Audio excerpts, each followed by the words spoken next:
The conceptual origin of AI dates to a 1943 paper that posed a fundamental question: how does thought work? In their work, Warren McCulloch and Walter Pitts proposed a revolutionary idea. A biological neuron could be simplified to a basic binary switch. It's either on, firing a signal, or off, not firing, with no in-between. This was the first time the complex biological brain was formally connected to the predictable world of mathematical logic. This was the conceptual birth of the artificial neural network. If a machine could be built to think, how could anyone prove it? This question was famously tackled 7 years later by Alan Turing. In his 1950 paper, Computing Machinery and Intelligence, Alan Turing addressed the fundamental question: can machines think? Rather than get stuck on the philosophical definition of thinking, he cleverly reframed the problem into a practical experiment he called the imitation game. The setup involves a human judge texting with two hidden players, one human, one machine. The machine passes if its conversation can fool the judge into believing it's human.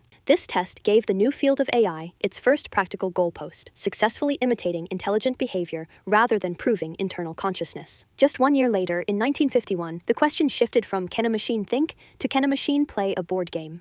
In 1951, British computer scientist Christopher Strachey programmed one of the world's first artificial intelligence programs on the Ferranti Mark I, the first commercially available general-purpose computer. The program, capable of playing a complete game of checkers by 1952, was a foundational achievement built on astonishingly limited hardware. Strachey's program proved the core concept of game AI using a simple heuristic. For the next 6 decades, that idea would evolve, but one game remained a monumental challenge for artificial intelligence due to its immense complexity: Go. Prior to AlphaGo, the game of Go was considered a grand challenge for AI due to its immense search space, which far exceeds that of chess. AlphaGo's breakthrough was its novel use of two distinct deep neural networks, an approach that mimics human intuition to tackle this complexity. AlphaGo's sophisticated reasoning was a massive leap for AI, but the deep learning that powered it had its own Big Bang moment a few years prior. In 2012, a deep convolutional neural network known as AlexNet entered the ImageNet Large-Scale Visual Recognition Challenge and fundamentally changed the field of AI. It achieved a top 5 test error rate of 15.3%. To put that in perspective, the next best entry, which used traditional computer vision techniques, had an error rate of 26.2%. Before 2017,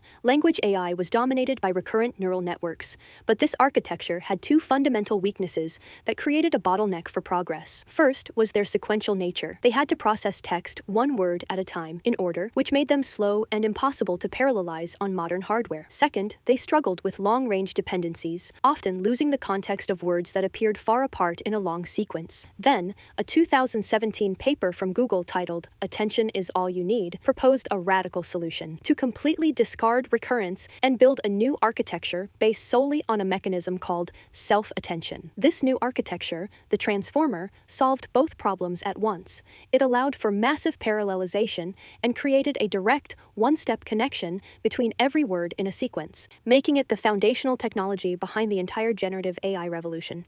The transformer architecture was the blueprint for a new era of AI, but what wasn't fully understood in 2017 was what would happen when that blueprint was used to build models at a truly massive scale. This discovery would lead directly to the AI that dominates our world today. The modern era of AI is driven by the scaling hypothesis, the discovery that making transformer models massive unlocks entirely new, emergent capabilities like reasoning and code generation.